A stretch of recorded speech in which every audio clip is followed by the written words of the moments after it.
नमस्ते जी। राम राम सबको। क्या हाल है सबका? ठीक ठाक जी। आज हम लेके आए हैं अंकुर भाई जी की वीडियो। अंकुर भाई जी इसमें बता रहे हैं हमें जो कुछ भी हुआ है बीजेपी के साथ, मतलब जो हो वैसे होना पूरे सब बोल रहे हैं कि पूरे देश में कहीं भी हो जाता, अयोध्या में किसी ने नहीं एक्सेप्ट किया ये होएगा।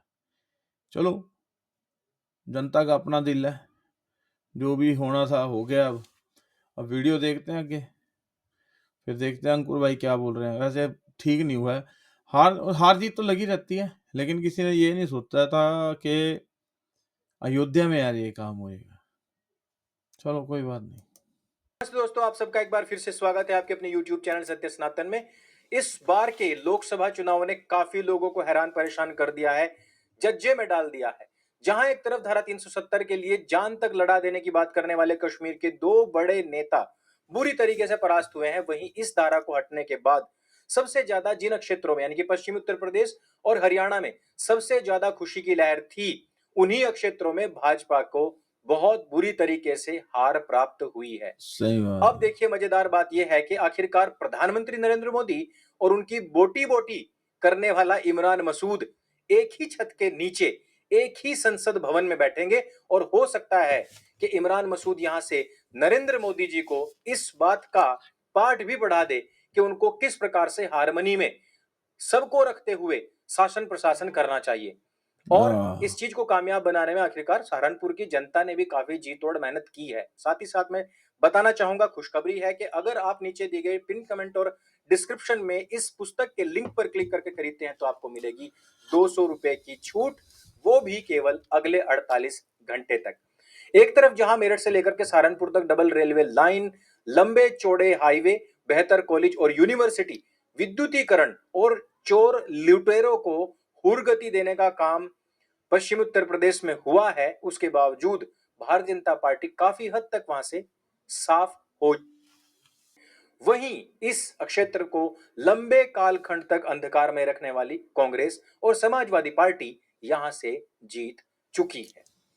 केंद्र सरकार के 7 मंत्री भी ये रिजल्ट देख के ना, मतलब सहारनपुर उत्तर प्रदेश के ये सब रिजल्ट देख के ऐसा लग रहा है जैसे लोग ना वो चीज पसंद कर रहे थे जो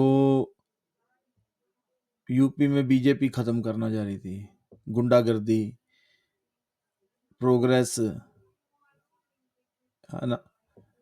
बीजेपी गुंडागर्दी खत्म करना जा रही थी, प्रोग्रेस लेके आना जा रही थी कि प्रोग्रेस हुए। लेकिन वहां के लोगों को ना जैसे इस चीज की आदत है कि भी नहीं, हमें बदमाशी करके ही सारा कुछ करना पड़ेगा।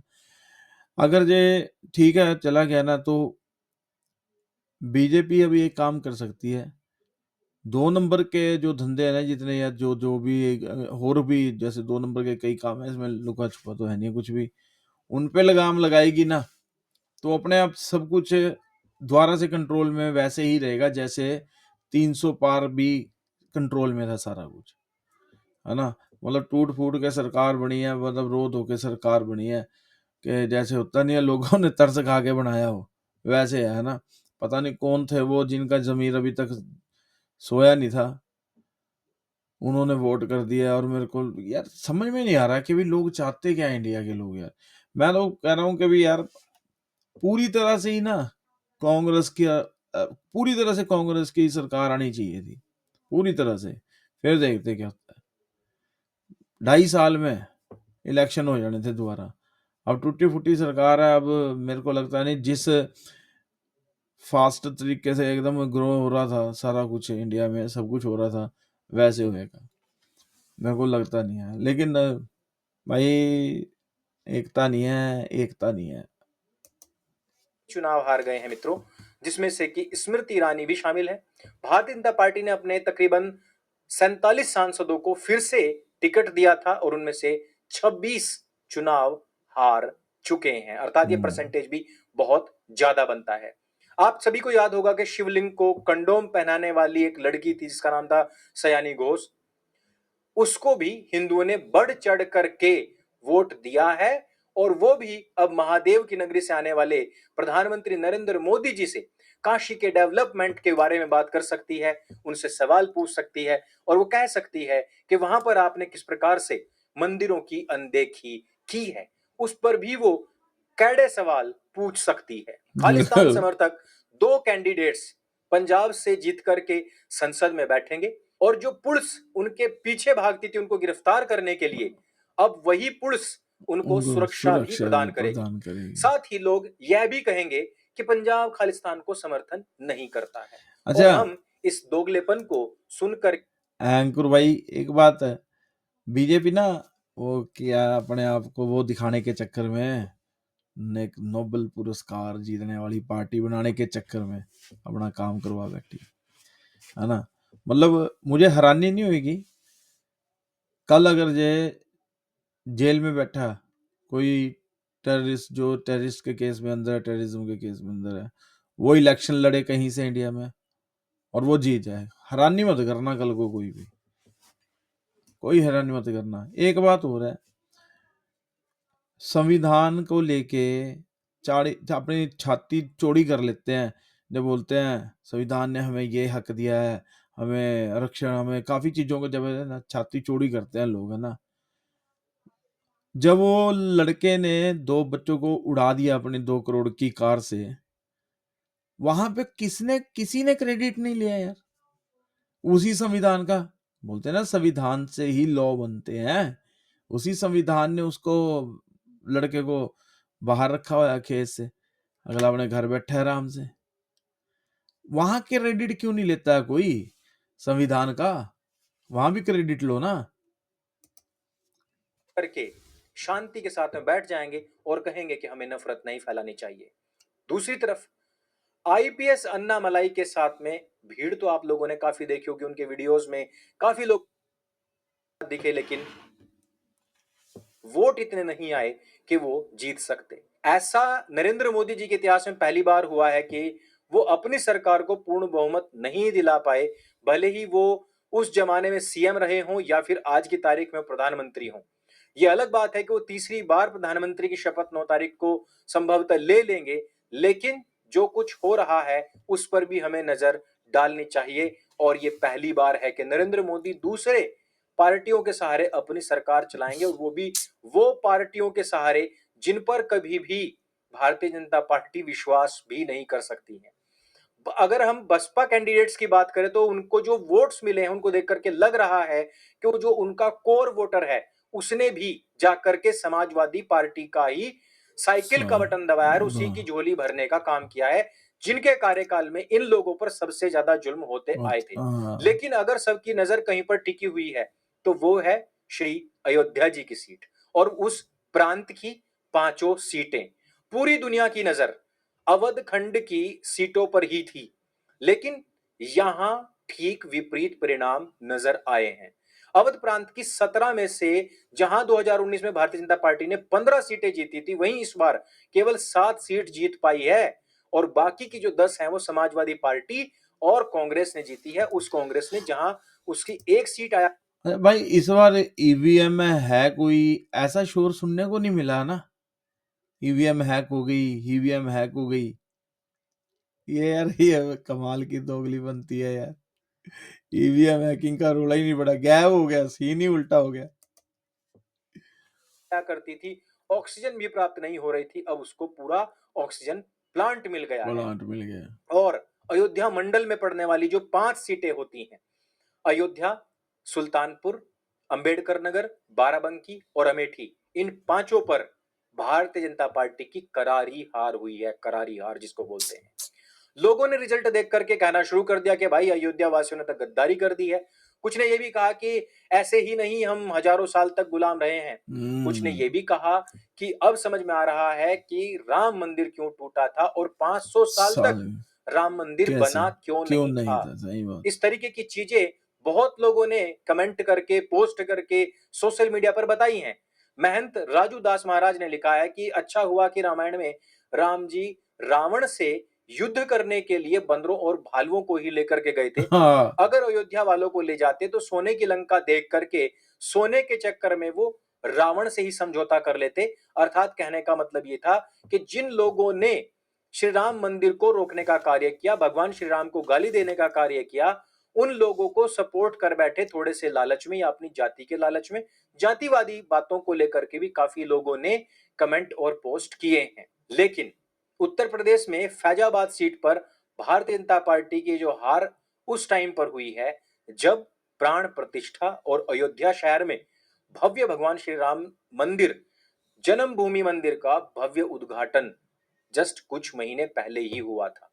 पिछले 2 आम चुनावों में उसी लोकसभा क्षेत्र से लगातार जीत के बावजूद भारतीय जनता पार्टी उम्मीदवार लल्लू सिंह की समाजवादी पार्टी के अवधेश प्रसाद से हार नाम कैसे स्थानीय कैसे है राजनीतिक यार, गतिशीलता में एक बहुत महत्वपूर्ण बदलाव का संकेत भी दे रही है। दे रही है। और यहां महत्वपूर्ण चीज यह भी है कि अवधेश प्रसाद केवल एक विधायक थे और लल्लू सिंह पूर्व में भी सांसद थे। हालांकि लल्लू सिंह के खिलाफ काफी आवाजें उठ भी रही थी। अवधेश प्रसाद ने कुल 5,54,289 वोट प्राप्त किए हैं और लल्लू सिंह को लगभग 54,000 वोटों से हराया है। स्थानीय लोगों के अनुसार इस अप्रत्याशित हार में कई कारकों ने योगदान प्रदान किया है। अच्छा एक लल्लू बात सिंह के एक सबसे है भाई, एक बात कहनी है ना, जैसे हिम्मत नहीं है हिंदुओं में यार, है ना, जो ये क्रेडिट लेते हैं हमने ये, मैं आज लगता है कि ये जो ऐसे ये अभी जो उनसे परिणाम आए हैं, इन्हें देख के लगता है कि भी इन्होंने मुगलों से या अफगानियों से या किसी से भी लड़े होंगे ये।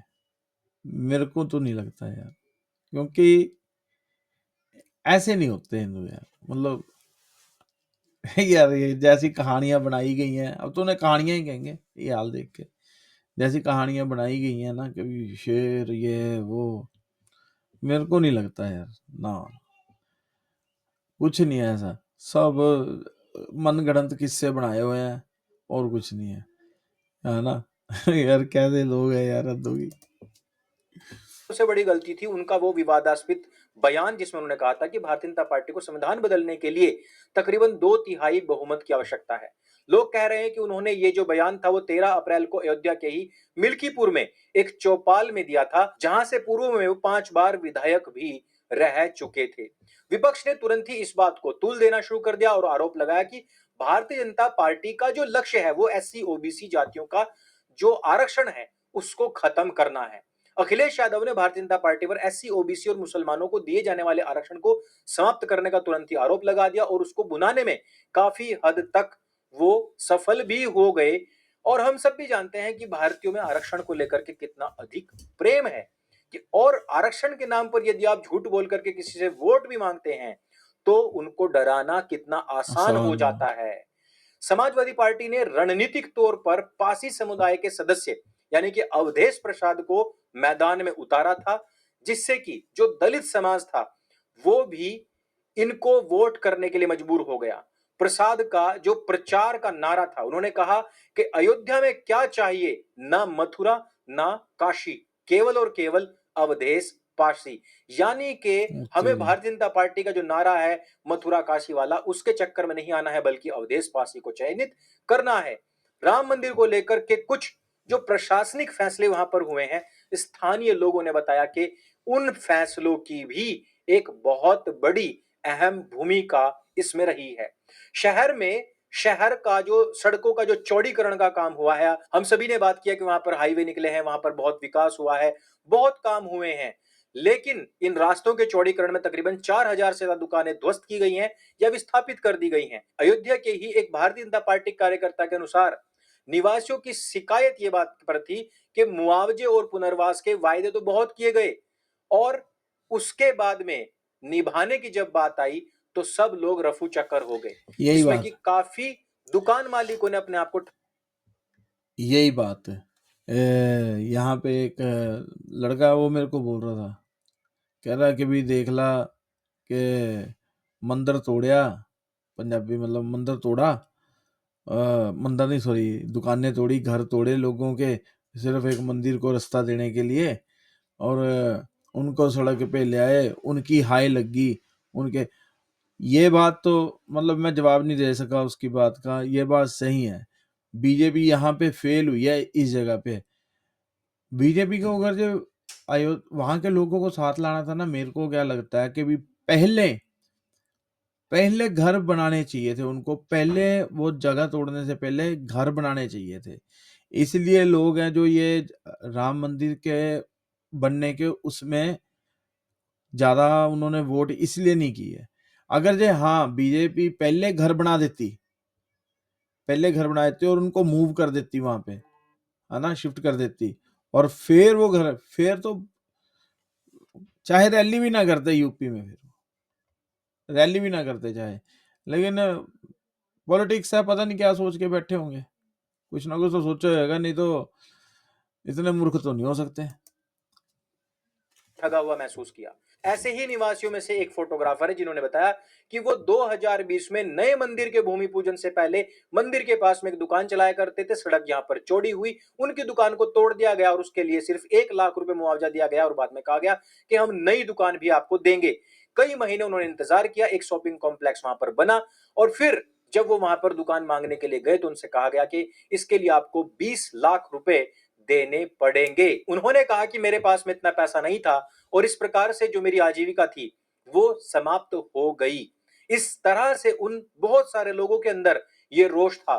4000 दुकानें हैं तो आप ये मानकर चलिए कि उनके ऊपर जो डिपेंडेंट परिवार है वो भी अगर वोट करता है तो वो भी मोदी जी के खिलाफ ही वोट करेगा। करेगा। स्थानीय निवासियों से बात करने पर यह बात भी पता चलती है कि इस प्रकार काफी लोगों ने इन विकास कार्यों से परेशान होकर के एकमुश्त भाजपा के खिलाफ उस कैंडिडेट को वोट किया है जो भारतीय जनता पार्टी को हराने में सबसे प्रमुख चेहरा हो सकता हो था। सकता। लोगों ने बताया कि वो समाजवादी पार्टी कांग्रेस के समर्थक नहीं है, लेकिन अगर उन्होंने इस बार भी भारतीय जनता पार्टी को जिता दिया होता तो भारतीय जनता पार्टी को लगता कि उन्होंने यहां पर जो कार्य और जिस प्रकार से कार्य किया है वो सब कुछ सही हो रहा है और जनता ने भी उस पर जीत दिला करके अपनी मोहर लगा दी मोहर है। लगा दी। लोगों ने कहा कि वो हमेशा से भारतीय जनता पार्टी को वोट करते आए हैं, लेकिन ये गुस्सा प्रकट करने का एक उनका एक तरीका ये मात्र है। वोट ही तो है उनके अनुसार निवासियों हाँ। को कई असुविधाओं का सामना भी करना पड़ रहा है।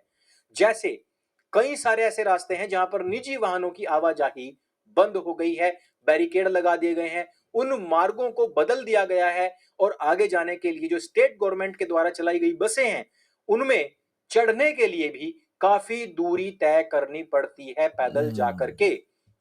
अगर यही बात मुझसे पूछी जाएगी तो मैं कहूंगा कि ऐसे स्थान जितने भी होते हैं वहां पर स्टेट गवर्नमेंट अपना होल्ड लेती ही है सुरक्षा कारणों से और वहां पर वही बसें चलाई जाती हैं। चाहे आप किसी भी बड़े धार्मिक स्थल पर जाइएगा, वहां पर आप देख लीजिएगा, ये चीज मैंने खुद तिरुपति बालाजी में महसूस की है। अगर कांग्रेस की सरकार आ भी जाती है तो वो भी इस प्रकार की सुरक्षा व्यवस्था को नहीं हटा पाती।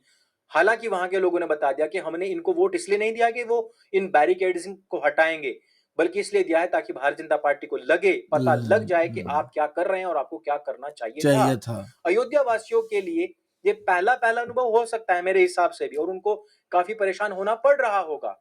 फर्स्ट एक्सपीरियंस है तो उनको गुस्सा आना अवश्यम भावी है। लोगों से बात करने पर यह भी बात पता लगती है कि राम मंदिर बनने के बाद में उन्हें लगा था कि यहाँ पर बहुत सारे छोटे छोटे जो बिजनेसमैन है उनका व्यवसाय अब फलेगा फूलेगा, बाहर के यहाँ पर लोग आएंगे और उन पर्यटकों के साथ में मिलकर के उनका बिजनेस उसी प्रकार से फले फूलेगा जिस प्रकार से अलग अलग जितने भी धार्मिक स्थल होते हैं, जैसे कि हम हरिद्वार में देखते हैं स्थानीय लोगों को बहुत बिजनेस मिलता है।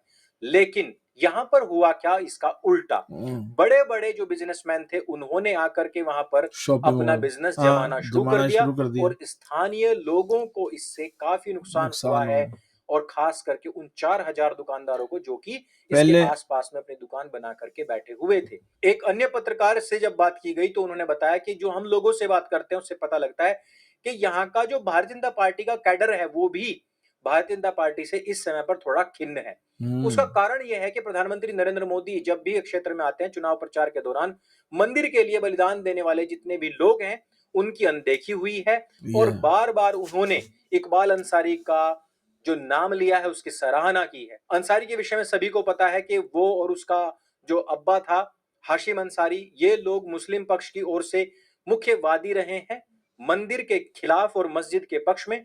जिस समय पर मंदिर का फैसला आ गया था उसके बाद में इकबाल ने इस फैसले को एक्सेप्ट कर लिया था, लेकिन फिर भी उन लोगों को इस पूरे के पूरे मैटर से दूर रखना जो कि स्थानीय लोग लोग थे और उन्होंने इसकी पूरी लड़ाई लड़ी थी, फिर इकबाल अंसारी को फ्रंट पर रखना, ये बात जो है अयोध्या वासियों को कहीं ना कहीं पता बहुत ज्यादा अखरी है।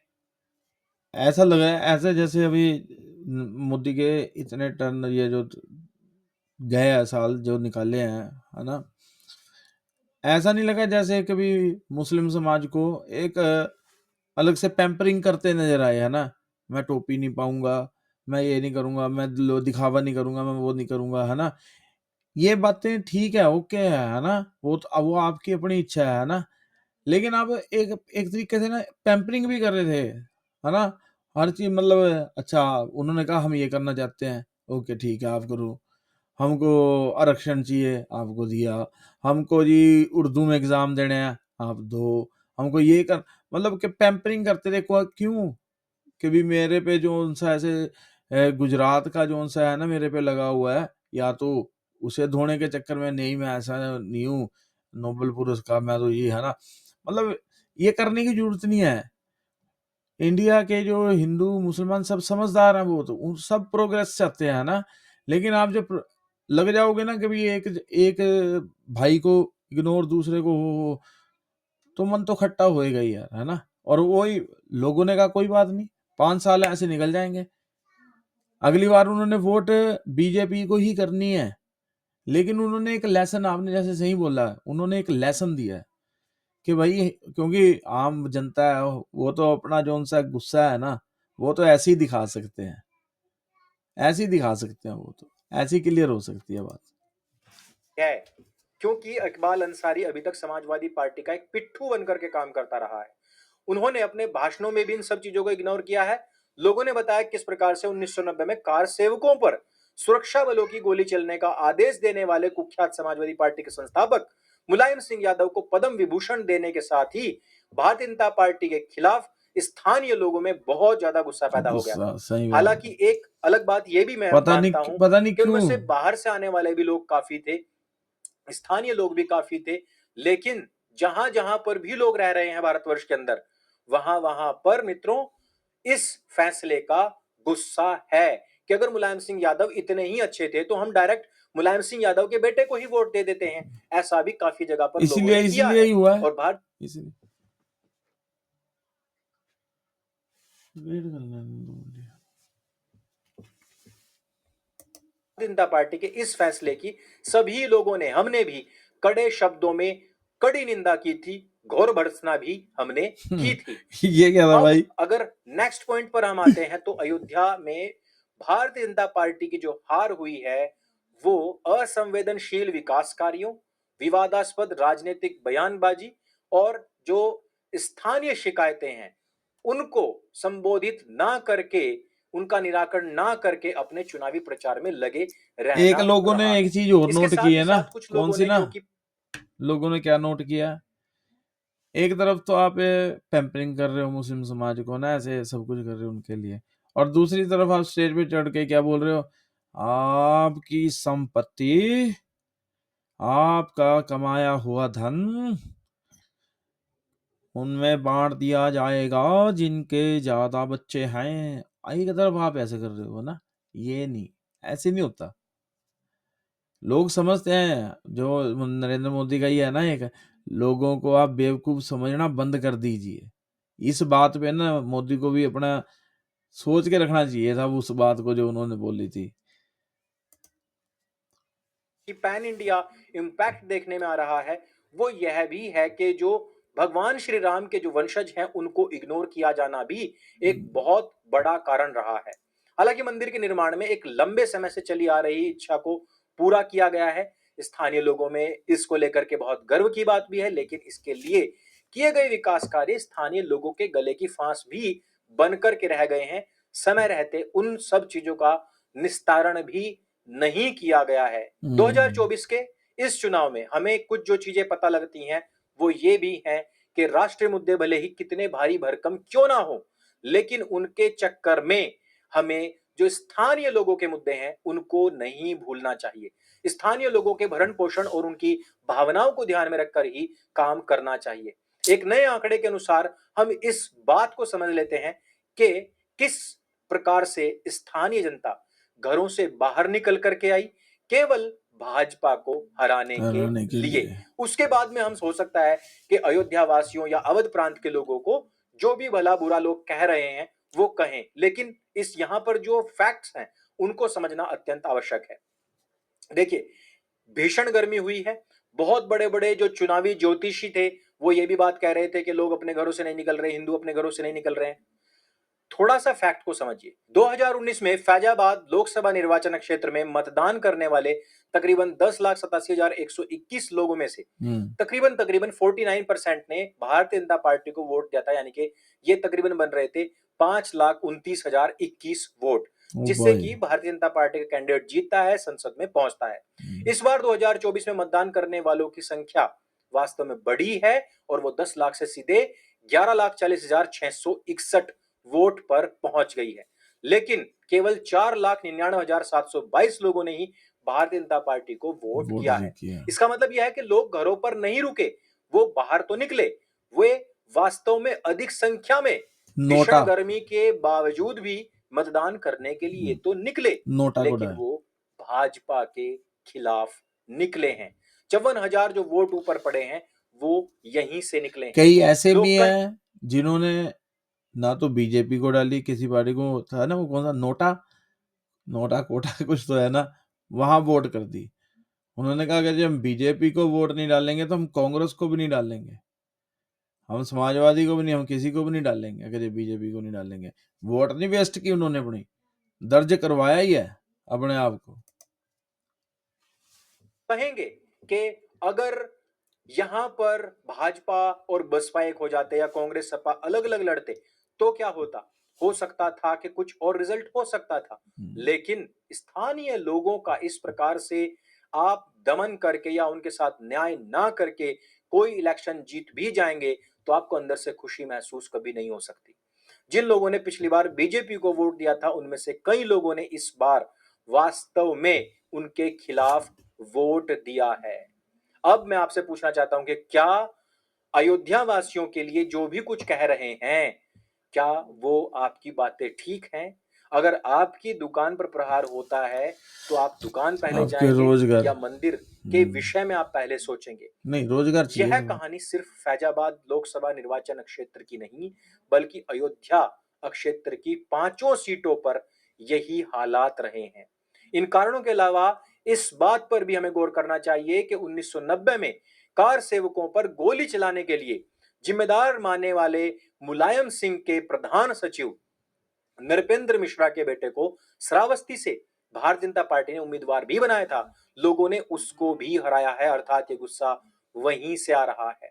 मिश्रा को ही भारतीय जनता पार्टी ने आरजेबी कंस्ट्रक्शन का मुख्य कार्यकारी और आरजेबी बोर्ड का ट्रस्टी भी बनाया था। मुलायम सिंह यादव को पद्म विभूषण के साथ साथ मिश्रा को भी 2021 में मोदी जी ने पद्म भूषण पुरस्कार दिया था। यानी कि ये सारा का सारा गुस्सा अगर लोगों में है तो वो सिर्फ दुकान विस्थापित होने का भी नहीं, कुछ और भी चीजें हैं जो साथ में बहुत जुड़ी गलतियां हुई की हैं अभी। कुछ और मुद्दों के ऊपर बात कर लेते हैं। हमारे लोकप्रिय मुख्यमंत्री सीएम योगी आदित्यनाथ जी, उनके द्वारा जितने भी सीट पर चयन करके कैंडिडेट्स दिए गए थे, इस तरीके के भी रूमर्स हैं कि जो हमारा उच्च नेतृत्व है उन्होंने उनके द्वारा दिए गए कैंडिडेट्स को ही हटा दिया। अब जैसे कि फैजाबाद का जो कैंडिडेट था उसके बयानबाजी की, इस प्रकार की बयानबाजी के साथ ही साथ और पिछले 10 साल की एंटी इनकम्बेंसी के साथ ही साथ उस कैंडिडेट को समय रहते बदल देना चाहिए था, लेकिन उसको नहीं बदला। योगी जी महाराज के विषय में यह बात कही जाती है कि वो योगी जी हैं, शिवराज सिंह चौहान या खट्टर नहीं है। चलो जी, यहाँ वीडियो खत्म करते हैं। अब सुनने बोलते रहने को कुछ भी नहीं रहा। अब हो गया जो भी होना था, ठीक है। अपना लोगों का अपना मत है, क्या करते हैं क्या नहीं करते हैं, है ना। तो जो मैंने कई बातें बोली ना, जो सही बोली है बीजेपी के बारे में, कि लोगों के पास तो अपनी बात उन तक रखने का सिर्फ एक ही है कि वो अपनी वोट की पावर के थ्रू बता सकते हैं कि भाई हमको तुम्हारी ये बात है जो वो बिल्कुल पसंद नहीं आई है ना। और ये सही भी है यार। ये कब तक तुम यार ऐसे है ना, लोग उन उन लोगों को नहीं पसंद कर रहे थे, इसीलिए उन्होंने तुमको बहुत भारी मत से जितवाया था। उन्होंने उनको डिसाइड कर लिया था कि भी हमको ये लोग नहीं चाहिए भाई, पॉलिटिक्स में अपने इलाकों में, अपने यहाँ पे नहीं चाहिए हमको। और आप क्या कर रहे हो, आप बुला बुला के उनको पुरस्कार बांट रहे हो, क्या साबित क्या करना चाह रहे हो? ये जो लोगों ने पिछले तुमको वोट डाल के जितवाया, ये बेवकूफ हैं सारे चले फिर रहे हैं जो हैं। तुम ना तो आप लोग कभी बाहर निकल के लोगों का शुक्रिया कर रहे हो किसी का। अभी आप लोगों ने सिर्फ खाली बलिदान दिया है राम मंदिर के लिए, आपने जो भी किया है खुद ही क्रेडिट ले ही जा रहे हो हर चीज का। कई बात तो मेरे रवीश कुमार की बातें सही भी लगती हैं फिर, कि भाई बाकी लोग कहाँ हैं, देश तुम अकेले तो नहीं चला रहे हो। आपकी नोटबंदी को लोगों ने एक्सेप्ट किया, लोगों कई लोगों की जिंदगी खराब होगी। जब लोग तेल पे बोलते थे ना तेल कहाँ जा रहा है, तो वो लोग पता क्या बोलते थे, गरीब लोग भी क्या बोलते थे, कहते थे कोई बात नहीं पैदल घूम लेंगे हम, लेकिन हमको यही सरकार चाहिए यहाँ। और कितना साथ चाहते हो तुम लोगों का, बेवकूफ समझते हो यार लोगों को। उनके उनका कसूर क्या है? अगर जो वो क्या चाह रहे हैं, वो संविधान में वो लोग बदलाव चाहते हैं, संविधान को और अच्छा बनाना चाहते हैं। वो कई जगह पे अलग अलग डिफरेंट डिफरेंट कम्युनिटीज़ के साथ में जो भेदभाव होता है उसे वो ठीक करना चाहते हैं, और लोगों के साथ जो भेदभाव होता है, जो खराब चीज़ें होती हैं उसे ठीक करना चाहते हैं वो। और वो लड़का बच्चों को मार के निकल गया और बरी भी हो गया, ऐसी ऐसी चीज़ों को वो ठीक करना चाहते थे लोग, इसीलिए लोग आपको चाहते हैं। लेकिन आप तो बीच में पता नहीं क्या क्या कुछ करने लगे, अपनी पता नहीं कौन सी ख्याली दुनिया बना, नहीं जी हमें तो वोट पड़ी जाएगी। क्यों? क्योंकि लोगों ने आपको पता है क्यों अयोध्या में हराया है, क्यों ये यूपी में हराया आपको, क्यों नहीं वोट? लोगों ने आपके दिमाग में एक बार डाल लिया कि अभी आप हमें धर्म के नाम पे बेवकूफ नहीं बना सकते हो। हम अपने धर्म पे चलते हैं, लोगों ने कहा हम अपने धर्म पे चलते हैं, हम अपने धर्म को समझते हैं, मानते हैं, सब कुछ है, आपसे सीखने की जरूरत नहीं है, आपसे हमको ट्यूशन नहीं लेनी है, लोगों को सब पता है। आपने सोचा नहीं जी लोग तो उस धर्म के नाम पे हम इन्हें बेवकूफ बना ले, जितना मर्जी, कोई चक्कर नहीं है, कुछ नहीं कहेंगे। कि आपने सोचा कि हमने टीका तो लगा रखा है इनके धर्म का, बस इन पर नशा है, ऐसा नहीं है। आपका नशा लोगों ने उतार दिया, और ये उतरना भी चाहिए था, है ना। एक मैंने बॉम्बे में शायद पता नहीं कहाँ, महाराष्ट्र में कहीं पे, मेरे को पूरी, मैं इस बात की मतलब मैं जिम्मेवारी नहीं लेता, मैं वैसे बोल रहा हूँ कि घूमती घूमती खबर मैंने देखी थी कहीं, जैसे हम वीडियो में देखते हैं दूसरों की। तो इलेक्शन में एक बंदा रैली में उसे सपोर्ट कर रहा था, उस पार्टी को, किसी पार्टी को, और लोगों ने कहा ये जो बंदा है ना, ये 93 बॉम्ब ब्लास्ट केस का एक्यूज है बंदा, और वो क्या कर रहा है पॉलिटिकल रैली में आपके, बताओ। आपने उसको मतलब पता नहीं किसकी रैली में था, बीजेपी की नहीं था, किसी की और की, मैं नाम नहीं लूंगा। लेकिन ऐसे बंदे, एक चीज और मैंने सुनी थी कि एक गैंगस्टर था यार, जो क्या नाम था, अबू सलेम, उसकी भी सजा खत्म होने वाली है शायद, मेरे को सुनने में आया था कि भी 8-10 साल बचे हैं उसके, है ना। जब वो सजा खत्म करके आ जाएगा, भाई लो है तो वो सिटीजन इंडिया का ही है ना, कल को वो इलेक्शन लड़ेगा, और जिस हिसाब से ये चल रहा है ना सारा, उस हिसाब से उसे वोट भी बढ़ जाएगी। आप चाहे धर्म के नाम पे लगा लो, चाहे मजहब के नाम पे लगा लो, या जैसे मर्जी लगा लो, लेकिन वोट पड़ जाएगी उसको। कल को वो भी अगर ये पार्लियामेंट पहुंच गया ना, तो वो हैरानी मत समझना आप यार, कुछ ना अकल के काम करो यार, कुछ है ना। जोन सा आपको नशा है ना कि भी हाँ जी हम लोग हमारे साथ हैं, ये उस नशे से बाहर आओ, सुखी रहोगे जिंदगी में।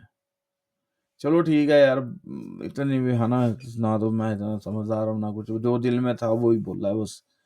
फिर मिलते हैं, ओके।